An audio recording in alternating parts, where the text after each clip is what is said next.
So, okay. It was a humble and pleasant welcome as I arrived at the home of the Information Minister, Mary Karooro Okurut.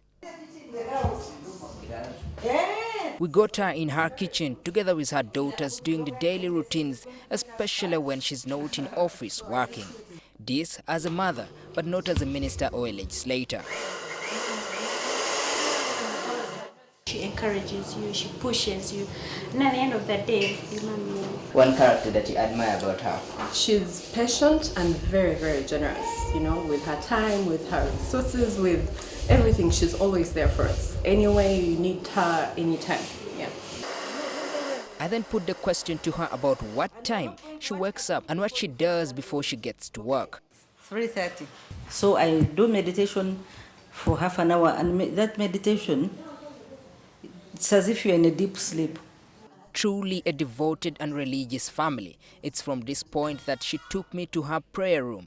It's here where her and her family always get together and have a devotion with God before the start of the day. It's very spiritually founded. And we have always taken the Lord to be the center of our house. We come here in the morning and we pray and we put God first. The 55-year-old minister, mother, a member of parliament and also a grandmother looks at life from a different perspective, in that she gets out of her way to even do the outside work and one that admires nature. I love gardening. Mary Karooro Okurut is married to Stanley Okurut, who was one of the first ministers when the NRM government had just taken power in 1986. Together they have got children, 5 girls and 3 boys. Come back home to a loving family. And I've been particularly lucky. You know, I told you that my husband had children. Yes. And those children have been so good to me. Actually, most people cannot tell that they did not come from my womb. So they have been so good to me, and that has made my life much easier. Some of them I found when they were just like 3 years old. After her husband being involved in war in the late 80s in Teso, this led to him being captured and tortured. That has created some physical pain in him till now. Yeah, then, and you know, then they shot at him, then they really did so many bad things to him. So I went with him to London for treatment for about 3 months. So how does she manage to control and manage to balance her home duties and work at the ministry and the constituents? When you have a supportive family, it eases matters so much. You know, the expectations, you know, what they expect from you is so high, and it is impossible to meet these expectations.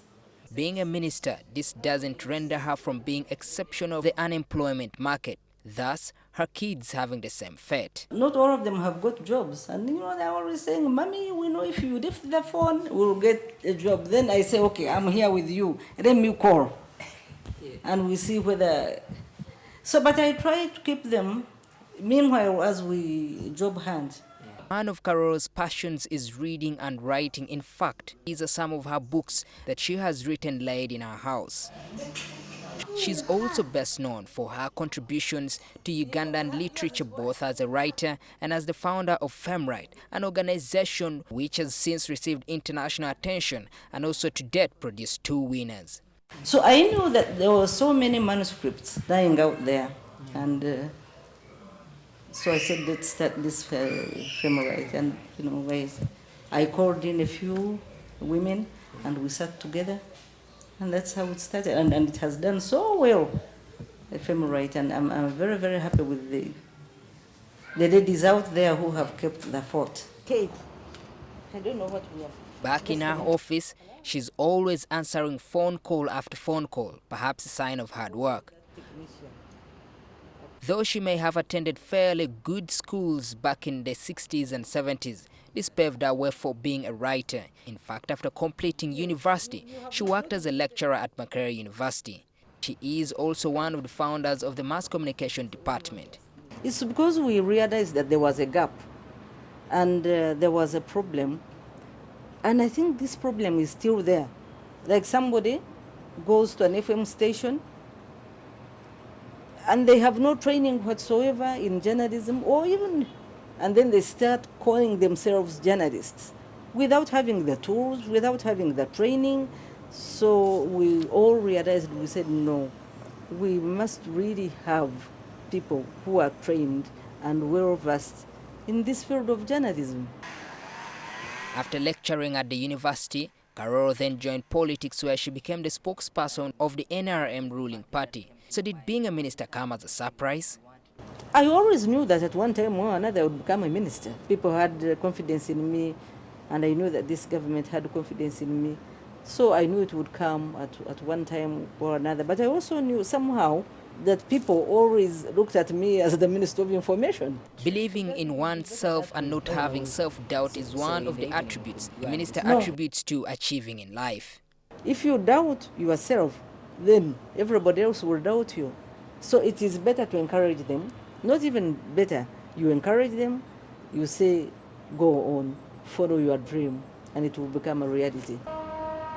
Being a writer and an ardent reader of different literature, not forgetting her strong Christian life, Karooro Okurut thinks there is still a lot to achieve in life, although for now she's tried her level best to be a role model to many and to serve the country. Maurice Ochol, NTV.